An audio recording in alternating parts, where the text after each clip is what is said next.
Hi, you're listening to Stephan Livera podcast, a show about Bitcoin and Austrian economics brought to you by Swan Bitcoin. For those of you who are US residents or taxpayers, Swan has an offer for you. Bitcoin is generational wealth, and you can secure your bright orange future with the Swan IRA.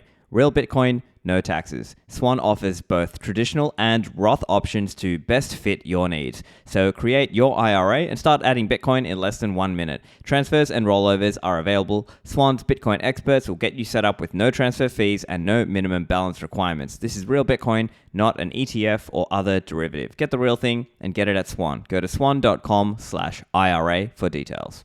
CoinKite.com make a range of Bitcoin security products, and you can use, for example, the Cold Card Mark IV to help secure your coins and take them off the exchange or off a custodian and self-custody them. The Cold Card also can be set up without phoning home. You can plug it into the wall and not even plug it into a computer. You can use it with micro SD card or with NFC if you choose, and use it easily with software such as Sparrow Wallet or Spectre Desktop or Electrum or Nunchuck. And it's a very reliable performer, and you can use it in different configurations. So to get yours, go to coinkite.com and use the code Livera for a discount on your cold cards.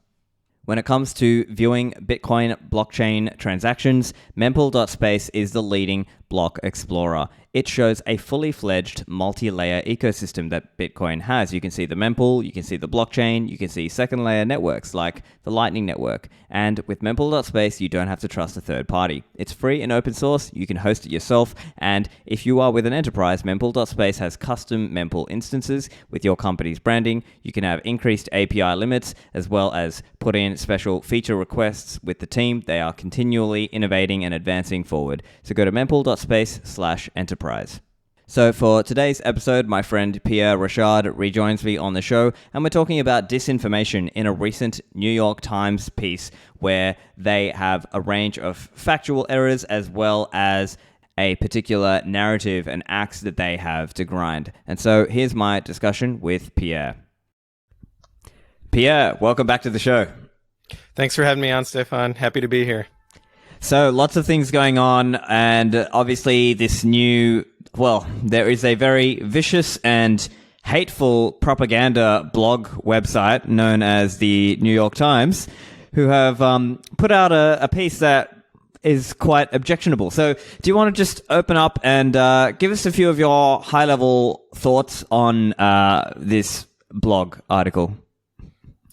Yeah, sure thing. So first of all, I'd say that the Bitcoin mining industry, Bitcoin in general, we're fair game, right? That we're open to scrutiny, we're open to feedback. I think that it's important to have that. I think it's also really important to have independent journalists who are investigating different issues in society and uncovering things that maybe need more attention and would be that. So I'll start with that. Unfortunately, this piece is not that. This piece is highly motivated reasoning. It's essentially, they have a particular political agenda, a worldview that is not aligned with reality. And so when they go out and they do their journalism, they're not actually trying to get to the truth. What they're trying to do is identify facts that, or fabricate, frankly, information, to spin it in a particular way, in order to justify, their particular policy agenda. And I think that that's really that's a problem, because ultimately what that means is that you're going to get bad policy. If you want good policy, you have to actually be open-minded and approach these issues without prejudice, right? And say, hey, look, I don't have an opinion on Bitcoin mining, but I'm going to go gather the facts and then I'll form one. This is the opposite. They strongly despise Bitcoin and Bitcoin mining, and they're going to figure out a way to disparage it. And, the reason why we know that they are ideologically opposed to Bitcoin is because they have been the New York Times has been anti-Bitcoin since at least 2011, which is at this point 12 years ago. This was before even I knew about Bitcoin. They were, writing negatively about it, and Paul Krugman was railing against it. This is at a time where Bitcoin was, I think, worth less than $1. So they have really done a disservice to their readership over the past decade, constantly feeding them false information, which has led their readers to make bad decisions, of not investing in Bitcoin, not getting involved in the Bitcoin industry. And frankly, I think that qualifies as, by definition, fraud, that they have materially misled the consumers of the New York Times, and those consumers have relied on that information and to their detriment. So in any case, I think that this piece is just a continuation. And the reason why they are doing this is because Bitcoin is winning. If Bitcoin had gone away in 2011 after they declared it dead, they wouldn't be spending time writing pieces like this, propaganda pieces. But the fact of the matter is that Bitcoin has grown and has increased in adoption by orders of magnitude over the past decade. And that scares them. That deeply, deeply scares them, because ultimately Bitcoin removes their ability to control society. And these are folks who want to centrally plan society. They think that they know better, right? These are very, ivory tower, but further than ivory tower, full of conceit and full of disdain towards anyone else in society that disagrees with frankly, the Marxist ideology that they've been indoctrinated with. And this is something I'm very familiar with because I lived in France. And I think that France is actually a leader in terms of Marxist ideology. And so I've been arguing against what's called degrowth, where these are folks who'll say, actually, we should want the GDP number to go down. Now, we can get into GDP and the problems with measuring economic prosperity using GDP, but these are folks who they want to return to primitivism. They are Luddites. They despise technology. They despise innovation. They don't want economic growth. They want us to return to a state of nature due to kind of a philosophical view about the noble savage, is how Rousseau described this. So these people, their entire agenda is about tearing down civilization and returning us to the Stone Age, quite literally. And that's what this piece is about. So I was not surprised at all, frankly, that this is the angle they're going at. But I think that not only are we winning, I know they're going to lose. They're going to lose because this vision of theirs is wholly unappealing to not only most Americans, but most human beings, right? Most human beings want flourishing. They want their children to have a better life than they did. That's something that crosses the entire, it's a universal.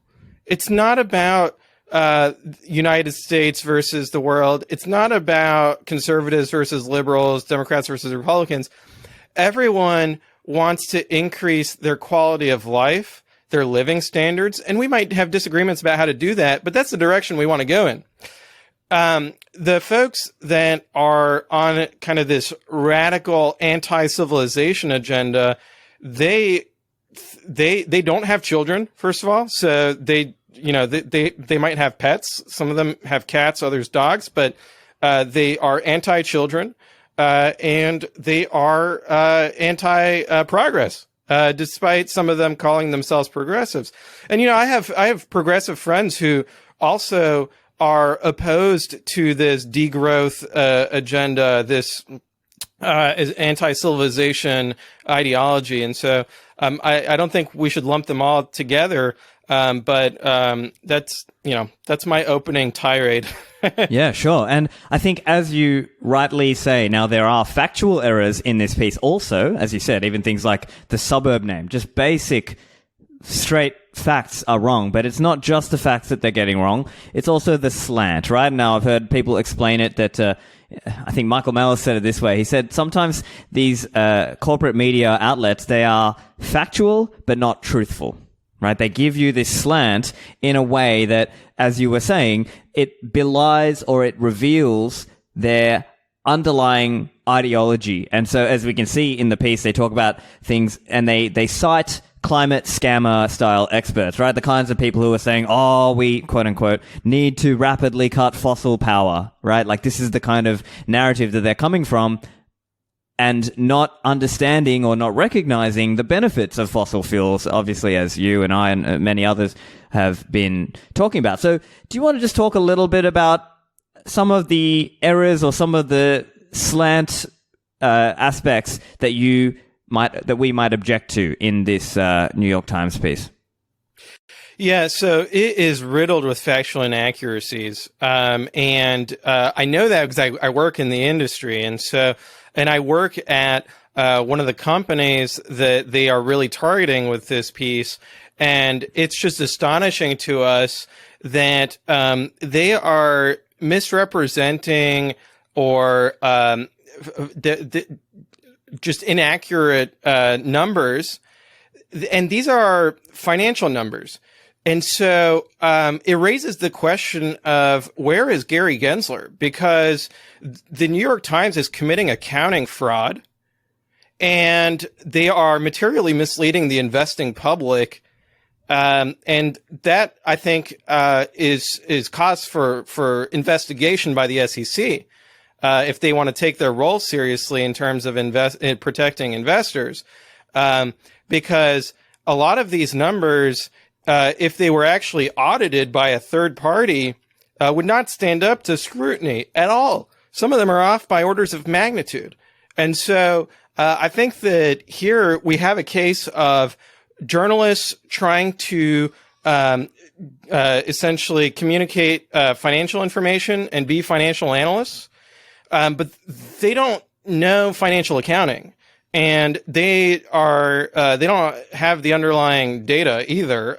And so I think that there's severe problems there from a public investing or a public accounting perspective.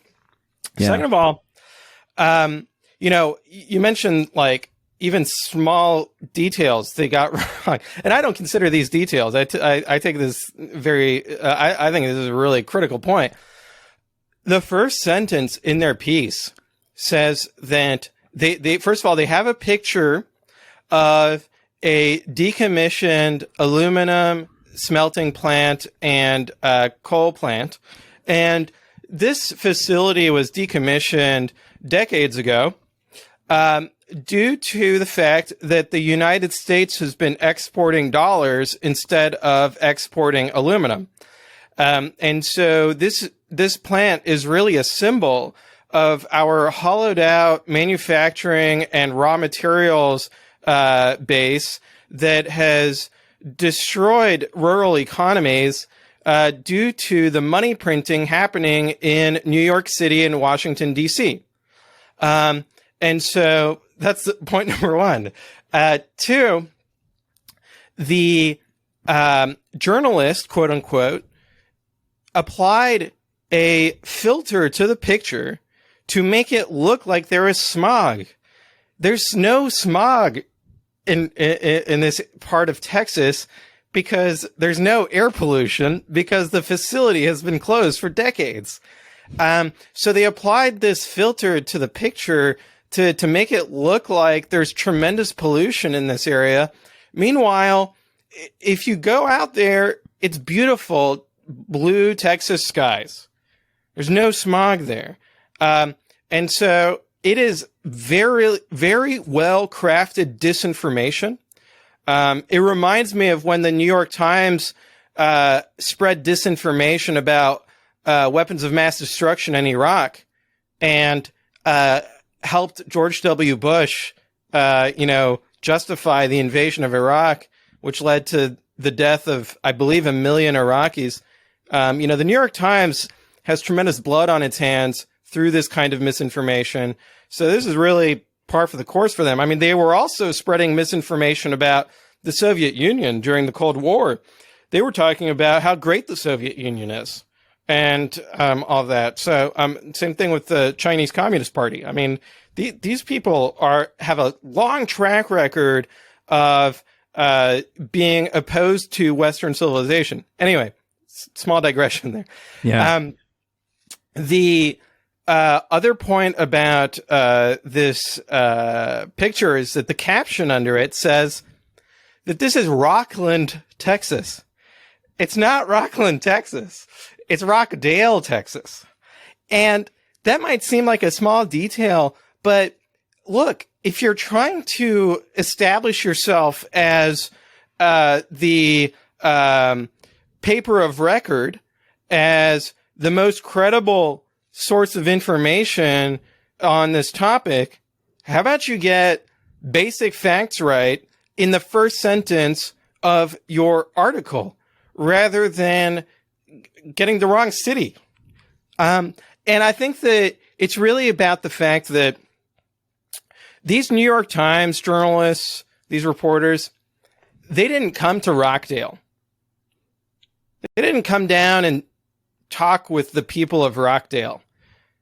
If they had done that, what they would have found out is that the people of Rockdale are good people who are excited about what Bitcoin mining is bringing to their community, which is, one, jobs, great jobs, in a community that was devastated by Alcoa offshoring due to the US dollar's fiat inflation.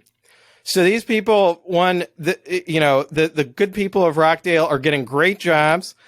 Two, Riot Bitcoin miners are the number one taxpayer to Rockdale ISD, public education. So, I would have thought the New York Times would care about that fact, that Bitcoin miners are helping with rural education. And maybe they would have found out about that fact if they'd taken the time to get on a airplane, emitted some CO2 to fly over to Rockdale and to spend some time with the community here, rather than sitting at their desk in Manhattan pontificating about something they don't know anything about, right? So, something that's foreign to them. The New York Times is really for coastal elites.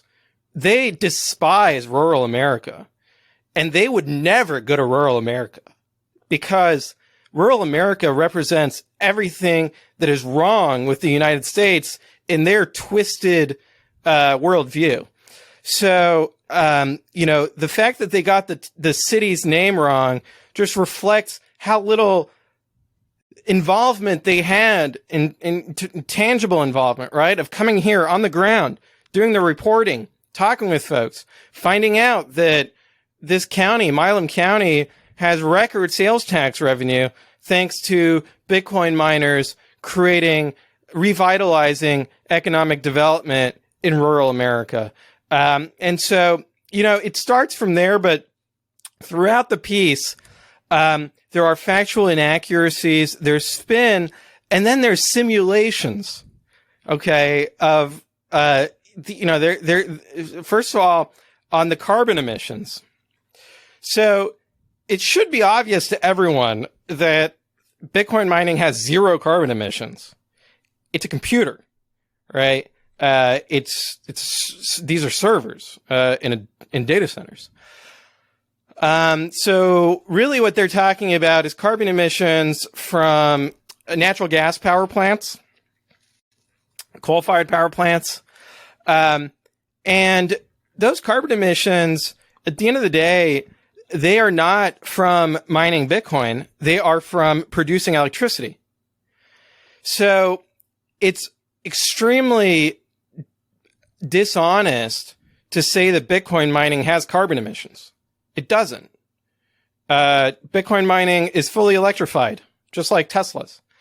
And the problem with talking about Bitcoin mining's non-existent fictitious carbon emissions is that it leads to the wrong policy outcomes.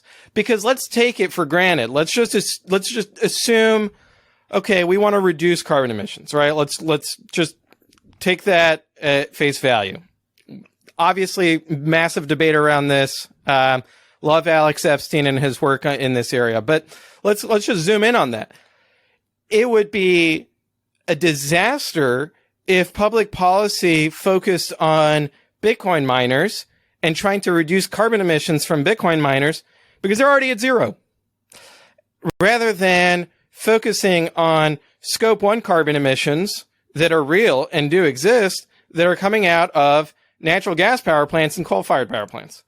Because if you focus on the actual emissions, the real emissions, then you can say, okay, let's replace these power plants with nuclear power so that we get to zero carbon emissions.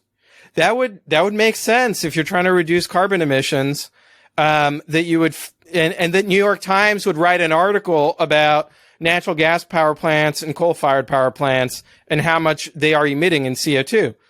That would make sense, right? From a policy perspective, assuming you are, concerned about fossil fuels and carbon emissions. But to talk about Bitcoin mining emitting CO2 is an absolute distraction from the climate crisis, quote unquote, right? It's not at all contributing to the conversation. It's distracting from it. So, I think, it's problematic even if you agree with Greenpeace and the Sierra Club. Now we can get into the actual, global warming debate and all that, but, that's where I think that there's a level of dishonesty here that is really about them being anti-Bitcoin. The New York Times does not care about carbon emissions, right? Otherwise they would be focused on coal and natural gas. What they care about is Bitcoin, because Bitcoin is decentralized, and Bitcoin's a decentralized alternative to the legacy fiat system that controls and owns the New York Times. Right? The New York Times is not a nonprofit, right? They are owned by a Mexican billionaire, and they are deeply embedded with this Federal Reserve, central banking, Keynesian outlook as well, which is odd bedfellows with the degrowth people. We can get into kind of the paradox of Keynesian degrowth people, but I'll leave it there. Yeah, and I think you make a great point that fundamentally they are, even if you take their worldview, given obviously you and I disagree with their worldview even from the get-go, but even if we accept that premise, it's still the wrong focus from their point of view. Why are they focusing and targeting specifically Bitcoin mining companies? These are, public even companies, and they are simply pointing the finger at the wrong source, at the wrong thing. And, for the same, if we were going to make this kind of argument, I mean, of course, Tesla is like the sort of prize child or whatever of this kind of, lowering the carbon emissions group. But you could make the same case that, look, a lot of Teslas are effectively being powered by fossil fuels because that's just the actual energy mix of, many of the world's markets, like just of the world. And so it's very selective and very dishonest in a way. And this comes to that whole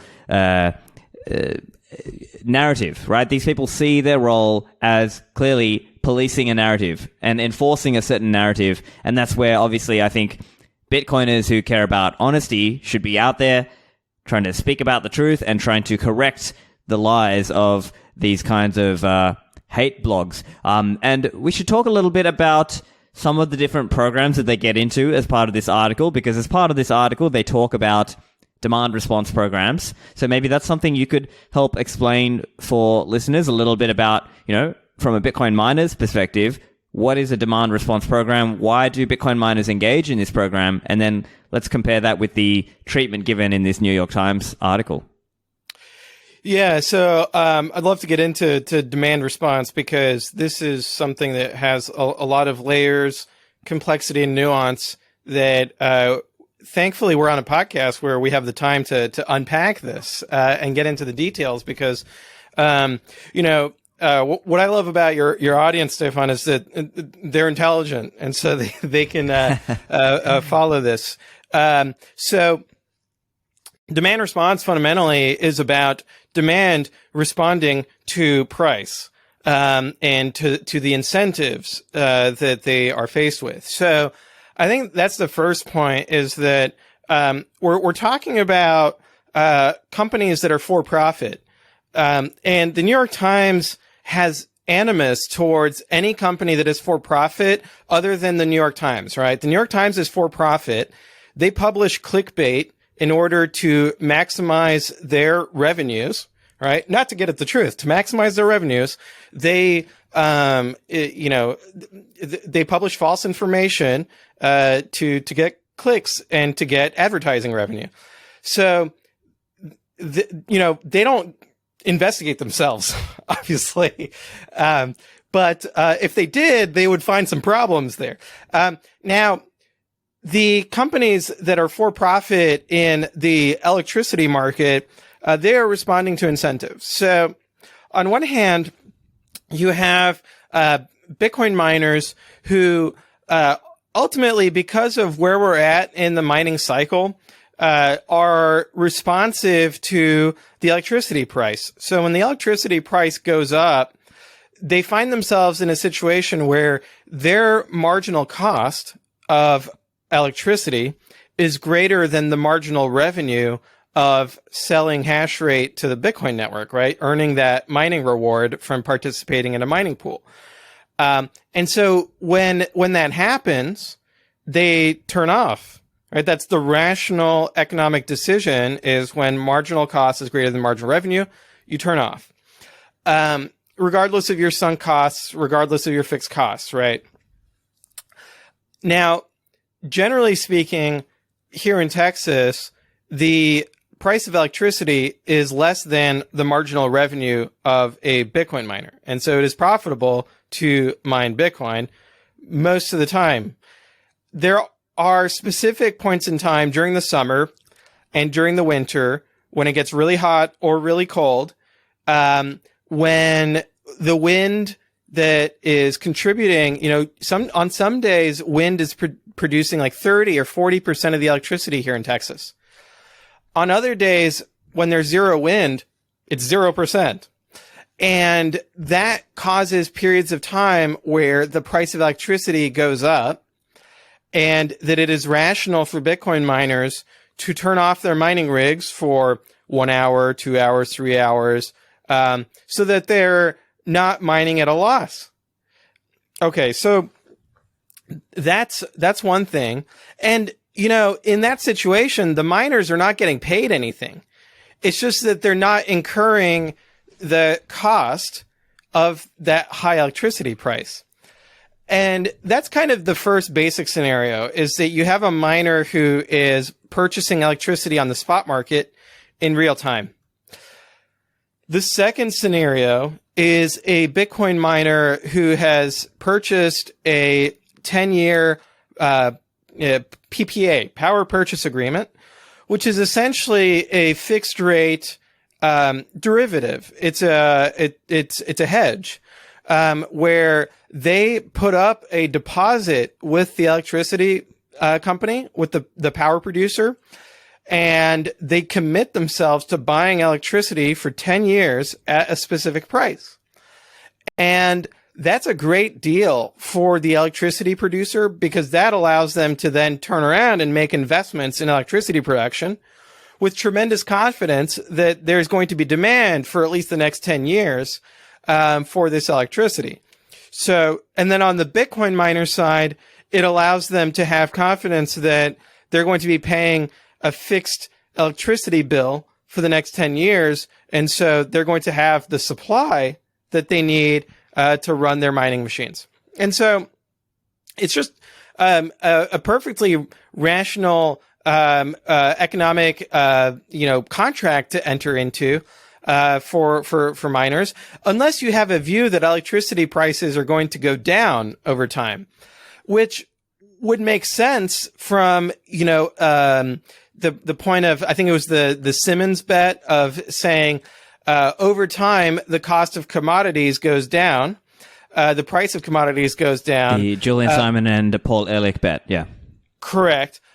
Because of economies of scale, of technological improvements, we should expect deflation. Now, unfortunately, because of the Federal Reserve printing massive amounts of paper money or electronic money before the fact checkers come in and, hey, it's not literally money. Yeah, okay, I get it. The price of electricity could go up, right, because of the money printer from Jeremy Powell. Even though it should go down because we are an innovative society that is creating energy abundance in our civilization.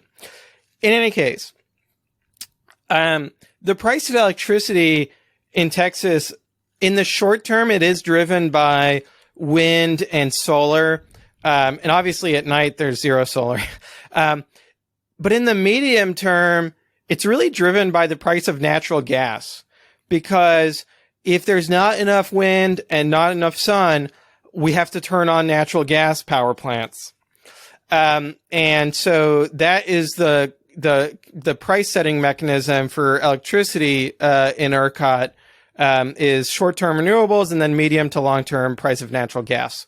And well, really long-term, you also have people building more electricity production, whether it is renewables or natural gas. So the derivatives, the power purchase agreements, mean that here's how it changes things for the Bitcoin miner is that when the price of electricity skyrockets above the break even of Bitcoin mining, then they're able to sell the electricity that they had bought, that they pre-purchased. They can sell that back into the market and increase the supply of electricity in the spot market because they had pre-purchased that electricity, right? And so that actually allows them to, one, earn a profit off of that sale of electricity that they had pre-purchased, and also help push down the price of electricity because they're bringing supply to the market. And so that's a great thing. Now, the New York Times, they are spinning this as like price gouging, right? Exploitation. When it's just good business, and it's Adam Smith's invisible hand of, hey, look, we're increasing electricity production, and then when the grid needs it most, we're shedding load and selling it back into the market, and helping stabilize the price. This is good. The New York Times, to their credit, they were able to spin this as bad, which, I mean, I was really impressed by their ability to massage the facts in order to make something that is great look bad. And now the problem is that if policymakers rely on the New York Times and craft policies against Bitcoin mining, that is going to undermine the grid. That's going to increase energy scarcity. It's going to, really, from a policy perspective, it's just going to create bad policy because they're basing it on New York Times propaganda rather than the fundamentals that should, the fundamentals say we need more Bitcoin mining in Texas. We need more Bitcoin mining everywhere. That's what the fundamentals say. The Bitcoin mining is good policy. It's good for the people of Texas. It's good for human civilization. Fantastic. But then, so now that's the second layer. So you got first the spot market opportunity cost, essentially, of turning off. You get the opportunity benefit of turning off. The second layer is these derivatives where you get power credits. The third layer is what is called ancillary services, and specifically within that is RSS. This is a rapid supply service that allows ERCOT, the grid operator, to be able to buy control over power generators and loads, so that ERCOT, outside of kind of the free market price mechanism, ERCOT wants to be able to control some amount of generation and load so that they are able to stabilize supply and demand in a very granular way, because at the end of the day, the electricity market has to clear perfectly, right? You can't necessarily have inventory laying around like you could for cattle or something like that. So it's a real-time market, and it is good for grid reliability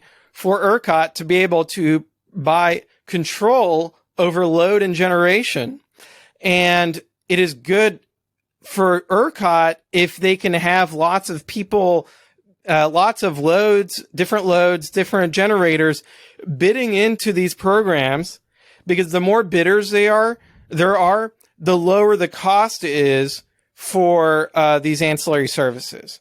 And so Bitcoin miners have been bidding into these ancillary services and driving down the cost of RRS, the Rapid Response Service. Sorry, I got the acronym wrong earlier.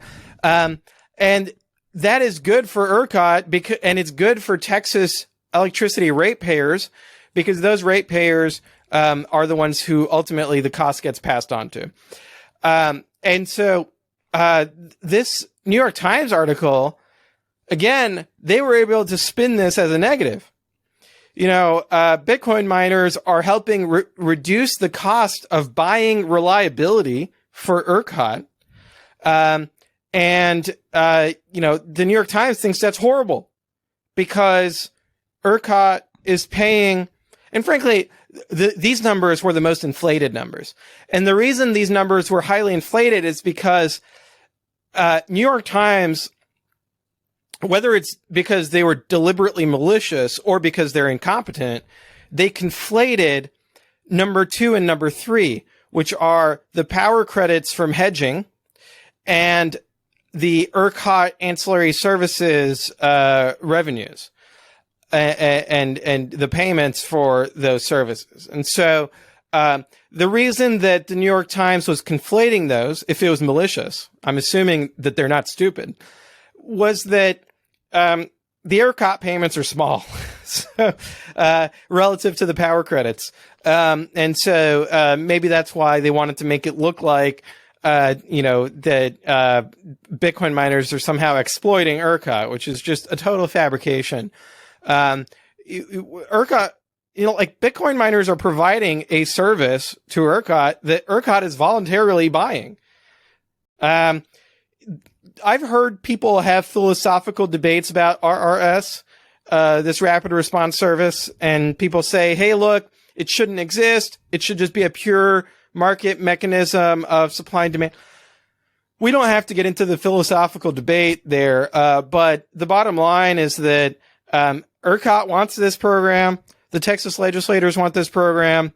The people of Texas, through their representatives that they voted for, want this program. New York Times, if the New York Times wants to have an opinion on RRS, it better be well informed and be based on data. But unfortunately, in this article, it's not based on data. It's based on concern trolling. It's based on demagoguery of misrepresenting and creating factual inaccuracies. So I think the New York Times should be held accountable. for this propaganda that they're publishing, because they are defrauding their readers. Their readers, the readers who are paying for the New York Times, through subscriptions, through advertising, they expect the New York Times to be providing factually correct information to the best of their ability. They don't expect the New York Times to be publishing fiat propaganda. And so to the extent that there's fraud being committed, it's not against the people of Texas. It's not against Riot.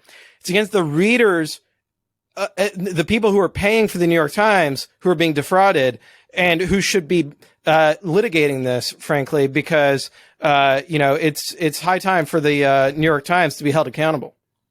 Right. And so let me just walk through some of that just to make sure everyone's following along. So as you were saying, we can think of it like there's three layers of this argument in a way, or three layers to understand here. One layer is just you're a Bitcoin miner and you have a certain price point below which you are no longer profitable. And if electricity price rises above that, well, then you switch off. That's kind of first layer thinking. Then second layer, as you mentioned, it's beneficial for Bitcoin miners and electricity companies to engage in long-term contracts where they come up with a deal and it gives certainty on both sides, right? The Bitcoin miner, he can say, I know I'm going to be paying this particular rate for the next 5 years, 10 years, etc. And the electricity producer gets certainty knowing, I can build out this much capacity because I know this Bitcoin miner is going to suck up as much as I can give him at this rate for this much. And that's kind of the second layer. And so that aspect, as you were mentioning, helps the grid because all other things equal, there's now more capacity in terms of production, electricity production on the grid in general. So that's just one factor there. And then, as you said, in times of extreme high demand, as electricity prices go up, it can be profitable and make sense for those Bitcoin miners to switch off and let that energy be used by somebody else, right? So I guess that's kind of the second layer. And then, as you said, the third layer is ERCOT. So for people who aren't familiar, ERCOT stands for Electric Reliability Council of Texas.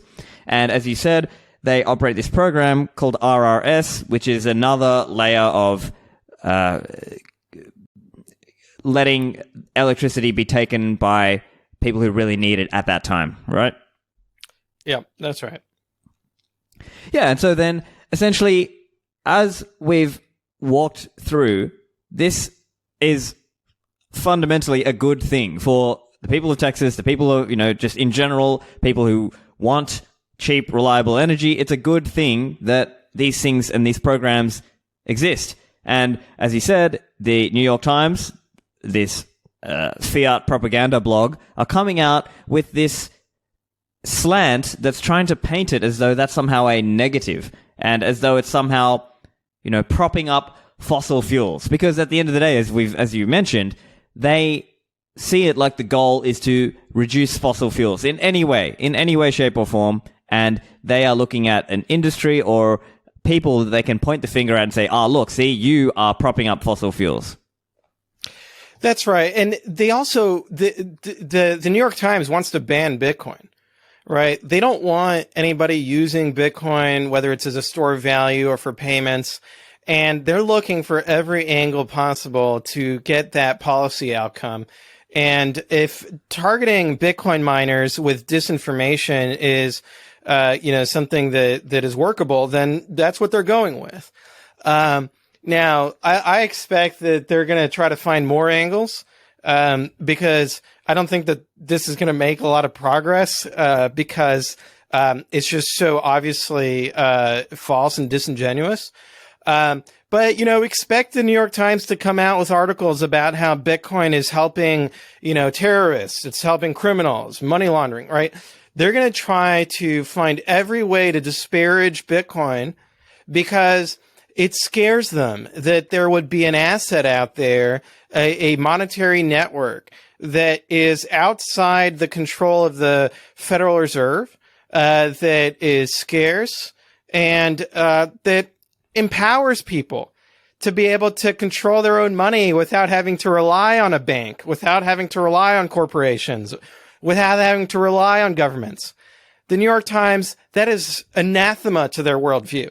They want everything to be centrally planned. They wish that communism had worked. Communism failed. And now their next thing is environmentalism, quote unquote. And, this fake environmentalism, because it's not about saving the planet, right? It's about finding ways to use environmentalism to weaponize it in the service of Marxism, to advance communism. It reminds me of George Reisman, the watermelon, right? You have this green outside. It's just a veneer. It's just a facade. On the inside, it's red. It's pure communism. Right. And so there are a number of dishonest comparisons. And another one they do make, of course, you and I are strongly anti-altcoins, but they favorably talk about Ethereum and proof of stake because, again, they love these centralized programs. They love this whole notion, and they are very dishonest in the comparison because, obviously, Ethereum and proof of stake are not comparable at all to Bitcoin and proof of work, aren't they? That's right. And so I think and we could get into proof of stake because I thought it was astounding too that they were saying that the Bitcoin community, it's the Bitcoiners who don't want to switch to proof of stake, and that it's unworkable. Perhaps they should have talked with computer scientists. There was a great paper from Stanford. These are PhD computer scientists saying, here's how to fix proof of stake because it's broken. The way to fix proof of stake is to anchor it in proof of work because proof of work actually, has security assurances, transaction finality that is secure. So the New York Times, they don't understand proof of work versus proof of stake. Obviously, otherwise, or they do. And the reason they like proof of stake is because it is centralized, right? And proof of stake, they can control. Because, for example, even with Ethereum, all they have to do is just print lots of dollars, buy lots of ETH, take over 60% of the stake, and then they can set the protocol rules. So, proof of stake is, I've often heard people talk about how it's the status quo. The existing dollar system is proof of stake. The rich plutocrats in New York and Washington, D.C., who control the money printer, they are the ones who decide the protocol rules for the dollar. And I think there's a lot of truth to that. So I think Ethereum is a CBDC. And that ultimately the New York Times is pro CBDC, and Bitcoin being decentralized. And the only way for Bitcoin to be decentralized is to use proof of work, is for Bitcoin mining. And so that's why it is such a great target for them. Yeah. And so let's talk about action items then. So obviously, listeners of this show, you can share this podcast, get the word out there, speak up about the problems of hateful propaganda fiat blogs like the New York Times. Do you have any other suggestions for listeners out there? What can they do to counter this or take some kind of action? I would say first and foremost, keep Bitcoining, right? Keep learning more about Bitcoin. If you're a software developer, if you're interested in software development, learning to code, there's been no better time to learn to code because of this GPT-4, AI functionality that really, I've been using it. It's so great because even if you're not very familiar with the programming language, you can write a comment and the AI will write lots of code for you, and then you just have to go in and kind of touch things up. So the thing that makes Bitcoin unstoppable is that it's decentralized and it's open source. So we got to keep leaning on the fact that it's open source and keep building and keep creating solutions for real world problems. And the bottom line is that currency debasement, fiat inflation, this is a real world problem. Censorship of payments, debanking. These are all real world problems. And using software, using code, open source, decentralized, we can solve these problems. And to a large extent, we already have, but there's always room for continued improvement in improving the UX, improving the Bitcoin protocol, the Lightning protocol. So my call really is keep building. And the politics of this, we're gonna fight at the political level. And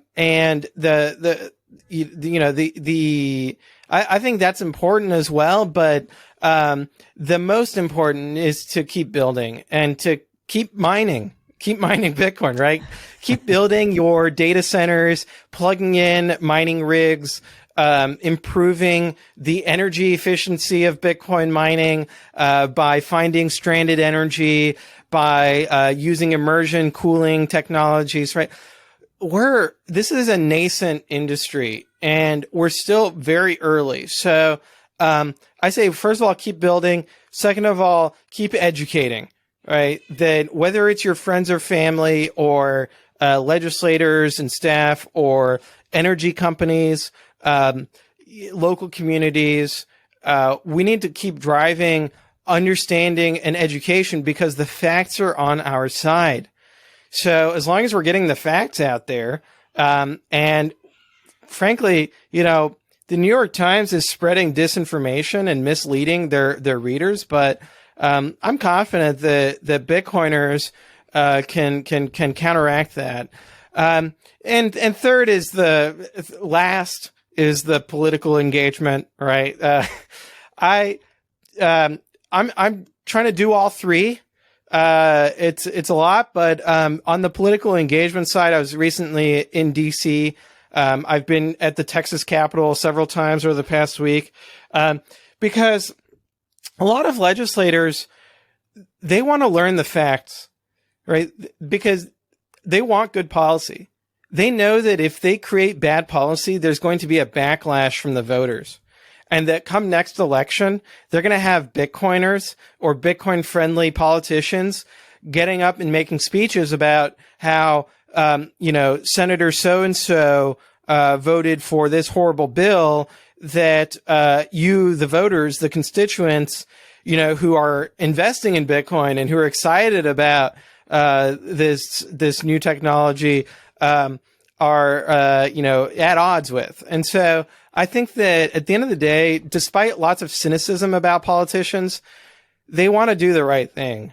And so it's really about feeding them the truth, because our competitors, the incumbents, the fiat bankers, the ideologues, the Marxists, they're feeding disinformation to these people.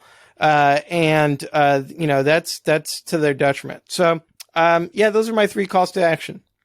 Fantastic. Well, I think that's probably a good spot to finish up there. So, as Pierre said, listeners, number one, it's building. Number two, it's educating. Number three, it's, a little bit of politics.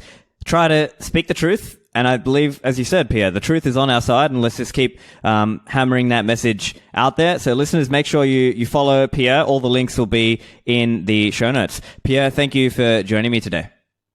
Thanks, Stephan. This was great. Let's do it again soon. So I hope you found that episode useful as a debunking and a correction of some of the disinformation being put out there by the New York Times. Make sure to share this episode with your family and friends, and get the show notes over at stephanlivera.com/470. Thanks, and I'll see you in the Citadels.